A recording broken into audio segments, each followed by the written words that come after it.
So good morning, guys. So I wanted to talk about a traditional and a Roth today. So I woke up, as you can see by my hair, and I'm in my skivvies right now. You can't see that.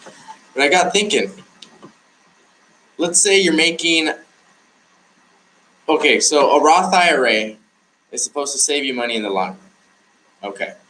So let's say, and money gets taxed as it goes in. So when money goes in, you're taxed at your tax bracket rate. So let's say you're making, during your wealth building stage, you're making $200,000 or $150,000. We're making a lot of money, right? I think it pertains to people who are making a lot of money, right? So let's say you're making $200,000. Well, using the link below to the IRS publication, you can see that it puts you like in the 26% bracket. And if you're making more money, it could be 32%. So the thing is, if you're using Roth, it's not really going to save you any money because you're being taxed the most that you can be taxed during your wealth building stage. So you're paying like 24, 26, maybe even 32% on all the money that's going in. So when you pull it out, it's tax free. Yeah, sure, but you just paid like 26, 32% on it. So let's say you're making more than $200,000 and you have a traditional. So if you have a traditional, you don't pay any tax during your wealth building stage.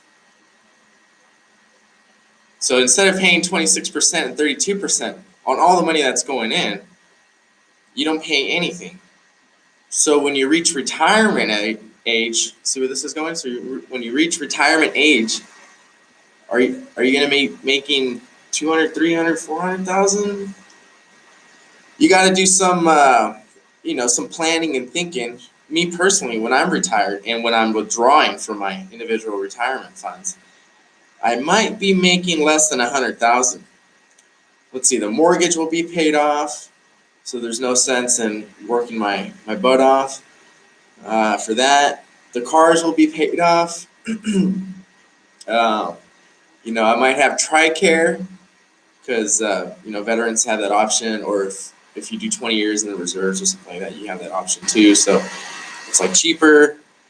So there's no real need to continue to make so much money because I did that during my wealth building stage, and now I'm kind of flatlining and cruising. Yeah, 8-10.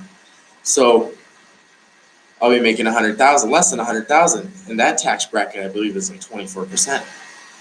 So right there is 24%. I gotta check. I don't want to flip pages or tabs and mess the live stream up. So let's say it is 24%. I save myself 2%. Let's say I'm making, regardless what it is, I'll be paying less money on the portion that's going out, so distributed to me as in dividends. And I think I can even control it. Maybe I can do annuities or something, I don't know, and reduce my tax liability. I'm not a tax professional. I just do real estate investing, but it's something that I think about because I want to, preserve as much money as I can legally. You always want to do things legally because everything comes out to light that was in the dark, either tomorrow or in the future. So just give it some thought. Really think about your situation now. Are you paying 32%? Are you paying 26% on all the money that's going into your Roth right now? And will you be saving if you switch to traditional and not pay any tax up front and pay in the end when you're doing your withdrawals at a much lesser rate? So maybe 24% or maybe even 12%. I don't know. Maybe you might be just living off of that, whatever the case may be. So food for thought. Just because something else came out that's new, a Roth, it's tax free. I'm going to make 0% tax contributions at the end when I have $2 million in my Roth. Well, it doesn't work that way. It works annually, right? You guys check with your CPA because it could be wrong, but it's annually. So you're paying on whatever the tax bracket is for that year when you're like 67 or something, or 57. So you got to think about those things.